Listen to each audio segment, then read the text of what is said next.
Welcome to doctor Maithili's music therapy channel. இன்றைய பதிவில் the role of mother, how to be a good mother அப்படின்னு இந்த தலைப்பில் சில செய்திகளை நம்ம பகிர்ந்துக்கலாம். முதல்ல தாய்ன்னு சொல்லும் பொழுதே அந்த ரோல் கொஞ்சம் கஷ்டமானது, சிரமம் நிறைய உள்ளது. டெய்லி அப்டேட் பண்ணிக்கணும். இப்போ ஒரு ஆஃபீஸ்க்கு போகிறோம், ஒரு வேலையை செய்யணும் அப்படின்னு சொன்னால் அந்த சீட்டுக்கு, அதாவது அந்த டெசிக்னேஷனுக்கு வி ஆர் ஃபிட் அப்படின்னா அவர் எஜுகேஷனல் குவாலிஃபிகேஷன்ஸ் நம்மளை ஃபிட்டுன்னு தான் அந்த சீட்டுக்கு நம்மளை செலக்ட் பண்ணியிருக்கிறாங்க. ஆனால் அங்கே நடக்கிற டெக்னாலஜி, அங்கே இருக்கிற ஆர்டிஃபிஷியல் இன்டெலிஜென்ஸ், அங்கே இருக்கிற டிஜிட்டல், இதுக்கு தகுந்த மாதிரி நம்மளை எக்யூப் பண்ணிக்கணும். ஆஃபனாக ஃப்ரீக்வெண்ட்டாக நம்மளை என்ன பண்ணணும், அப்டேட் பண்ணிக்கணும் அந்த நாலேஜில். அப்போ தான் அந்த சீட்டில் கண்டினியூ டு பி தேர் அப்படின்னு ஒரு கான்செப்ட் இருக்குது ப்ரெசன்ட் டே சினாரியோவில், அந்த ஒர்க்கிங் கல்ச்சரில். So it is going on, அப்படி நம்ம போயிட்டே இருக்கோம். அதில் நம்ம எக்யூப் பண்ணிக்கணும், அப்டேட் பண்ணிக்கணும் நம்ம நாலேஜை. You continue to survive in that role அப்படின்னு.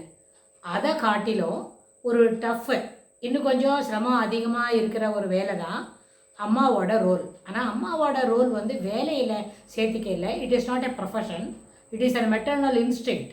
அதாவது அந்த லவ் அண்ட் அஃபெக்ஷனை சேர்த்து இன்ஸ்டிங்க்டாக பரிமாறிக்கிற ஒரு ரோல் தான் அம்மாவோட ரோல். தாய் சொல்லை தட்டாதே, தாயினும் சிறந்த கோயிலும் இல்லை அப்படின்லாம் நம்மளோட பெரியவங்க நிறைய விஷயம் தாய்க்காக சொல்லியிருக்கிறாங்க. ஆனால் அது எல்லா ஒரு பெண்ணுமே, ஒரு தாய் ஒரு ரோலை கண்டிப்பாக அவங்க ஃபேஸ் பண்ணி ஆகணும்.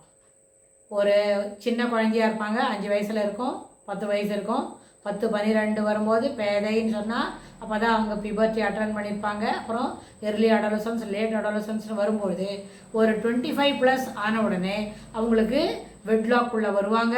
அப்படி வந்தாச்சுன்னு சொன்னால் அவங்களுக்கு தாய்மை அடைய இருக்கிறதுக்கு எல்லா விதமான வாய்ப்புகளும் இருக்கும். அப்போது மதரோட ரோல் அப்படின்னா இனிஷியல் ஸ்டேஜஸில் ப்ரெக்னன்சி பற்றி நம்ம இன்னும் சில பதிவுகளுக்கு தாண்டி பார்த்துக்கலாம். எப்படி அம்மாவா இருக்கிறது, அந்த அம்மா ரோலை அந்த ப்ரெக்னன்சிலேருந்தே எப்படி செம்மையாக செய்யறதுன்னு லேட்டர் பாயிண்டில் பேசிட்டு we will connect with this. ஆனால் தனிப்பட்ட முறையில் இப்போ நம்ம ஒரு தாய் அப்படி இருக்கிறாங்க, ஒரு 10 வயசு மகளுக்கு தாய் இருக்கிறாங்க, இல்லை 12 வயசு ஒரு பையனுக்கு தாய் இருக்கிறாங்க அப்படின்னு சொன்னால் அவங்களோட ரோல், அவங்களுக்கு எப்படி ஒரு நல்ல தாயாக இருக்குது அப்படின்னு சொல்லி பார்க்கலாம். முதல்ல இங்கே நல்ல சிறப்பான அப்படின்ற அந்த கான்செப்டில் தாய்மையை சொல்லணும் என்று சொன்னால், எப்போவுமே தாயன்னு சொல்லவங்க எப்படி இருந்தாலும், அவங்க ரொம்ப படித்தவங்களாக இருந்தாலும் படிக்காதவங்களாக இருந்தாலும் தன்னுடைய ஆஃப்ஸ்ப்ரிங் கிட்ட அவங்க ரொம்ப விசுவாசமாக தான் இருப்பாங்க. அதே மாதிரி தன்னுடைய ஆஃப்ஸ்ப்ரிங்கு ரொம்ப படித்தவனாக இருந்தாலும் படிக்காதவன் சாதாரணமாக இருந்தாலும் அந்த மகனோ மகள்கிட்டையோ அவங்க விசுவாசமாக அதை இருப்பாங்க. அது ரெண்டும் என்ன பண்ண முடியாது, அந்த 2 அப்ரோச் ஆஃப் லவ் அண்ட் அஃபெக்ஷனை அவங்கள்ட்டேருந்து நம்ம எடுக்க முடியாது. அம்மான்னு சொல்லிட்டாலே அந்த நடவுட பாவனைலாம் அவங்களுக்கு வந்துடும். ஆனால் எப்படி அவங்களுக்கு ஒரு ரோல் மாடலாக இருக்கணும் இல்லையா, அம்மா அவங்களோட சின்சியர் எஃபர்ட்டால் ஒரு ரோல் மாடலாக இருக்கணும். அவங்க எப்படி இருந்தாலும் அதை நம்ம ரோல் மாடலாக மாற்றிக்கலாம். பசங்களுக்கு அது ஒரு நல்ல ஐடியாவாக இருக்கும். ஆனால் தன் பசங்களுக்கு எல்லா விதமான சிறப்பு பழக்க நடத்தைகளும் அவங்க சொல்லிக் கொடுக்கணும் இல்லையா. அதுக்கு அவங்க எப்படி ஒரு அவங்களோட பர்சனாலிட்டியை அப்பப்போ மாற்றிக்கணும். பர்சனாலிட்டினா ஒரு மாஸ்க் போல், அதாவது ஒரு முகத்திரையை மாட்டிக்கிட்டால் அது எந்த மாதிரி ஒரு பிஹேவியரை காட்டணுமோ அது போல் காட்டணும். ஃபார் எக்ஸாம்பிள் இப்போ ஒரு குழந்தை இருக்குது, ஒரு 5 வயசு குழந்தை இருக்குது. அதே மாதிரி அவங்களுக்கு அதே தாய்க்கு ஒரு 10 வயசில் ஒரு மகனும் இருக்கிறாங்க, 5 வயசில் ஒரு மகள் இருக்கிறாங்க அப்படின்னு சொன்னால் அந்த மகளுக்கு கொடுக்குற சலுகைகள் எல்லாம் அந்த 10 வயசு பையனுக்கும் கொடுக்க முடியாது. ஏன்னா 10 வயசு பையன்றவன் 3ஆம் கிளாஸோ 4ஆம் கிளாஸோ படிச்சுக்கிட்டு இருப்பான். 4ஆம் கிளாஸ் படிக்கிற பையனுக்கு என்ன பண்ணணும், படிக்கும்போது சலுகை கொடுக்க முடியாது. சாப்பிட்ற விஷயம் வேறு, படிக்கிற விஷயம் வேறு. ஸோ அம்மாவோட ரோல் என்ன பண்ணணும், அந்த 2-3 விஷயத்துக்கு நடுவில் ஜகிள் பண்ணணும். அவங்க ஒரு குழந்தையோட பழகும்போது சிறப்பான சில செய்திகளை சொல்லி நிறைய சலுகை கொடுத்து அந்த குழந்தைய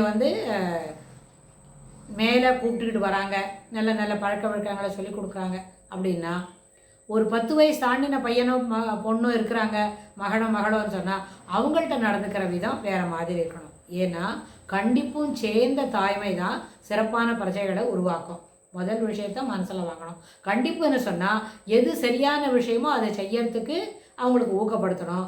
சரியில்லாத விஷயங்களை செய்யும் பொழுது அதை கண்டித்து தடுத்து நிறுத்தணும். இதில் பர்சனல் விம்ஸ் அண்ட் ஃபேன்சிஸ்க்கு அங்கே இடம் இல்லை. ஏன் இந்த வார்த்தையை நம்ம பயன்படுத்துகிறோம்னு சொன்னால், சில அம்மாவே நம்ம கட்டுப்பாட்டுக்கு தாண்டி இருக்கலாம், நம்ம ஃப்ரீயாக ஜாலியாக எந்த ஒரு கட்டுக்கும் அடக்கிக்காம நம்ம லிபர்ட்டியில் இருக்கலாம். We will run through the life as என்ன ஃப்ரீ பேர்டு போல் இருக்கலாம்னு. ஆனால் சேரிட்டி பிகின்ஸ் அட் ஹோம் அப்படின்ற அந்த கான்செப்டை அம்மாக்கிட்டேருந்து ஆரம்பிக்கணும்னு சொன்னால் எங்கேயும் கட்டுப்பாடு இருக்கணும். மிலிட்ரி கட்டுப்பாடாக இருந்தாலும் டிசிப்ளின் இருந்தாலும் ரெண்டும் ஒன்று தான். ஏன்னு கேட்டால், பிள்ளைகள் அந்த கோட்டை தாண்டி வெளியில் போய் குணநலன்களை கெடுத்துப்பாங்க, ஒழுங்கீனமாக மாறுவாங்கன்னு சொன்னால் அப்போ அந்த அம்மா அதுக்கு பொறுப்பேற்கணும். ஆனால் அந்த மாதிரி ஒழுங்கீனமாக ஆன பிறகு சாரி தான், சரியாமல் பண்ணிட்டு தான், முன்னாடியே கண்டிச்சிருக்கணும் அப்படின்னு சொன்னால் கெட்ட பழக்கங்கள் வந்த பிறகு அதுலேருந்து வெளியில் வர்றது ரொம்ப சிரமமாக இருக்கும்.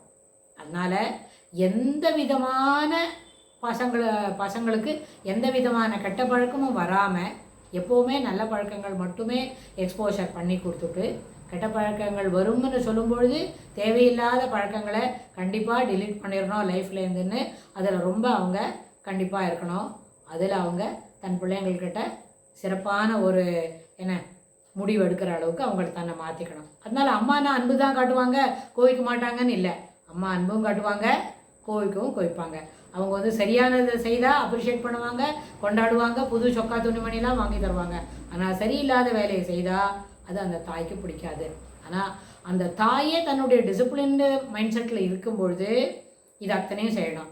தாய்க்கு டிசிப்ளின் இல்லைன்றத ஒரு நாளும் நம்ம வெளியில் காமிச்சிக்காம அப்பப்போ அதுக்கு தான் முதல்லே சொன்னோம், அந்த ரோலை அப்பப்போ நம்ம என்ன பண்ணோம், அப்டேட் பண்ணிக்கிட்டே இருக்கணும். எது சரியான பழக்கம் அப்படின்னு.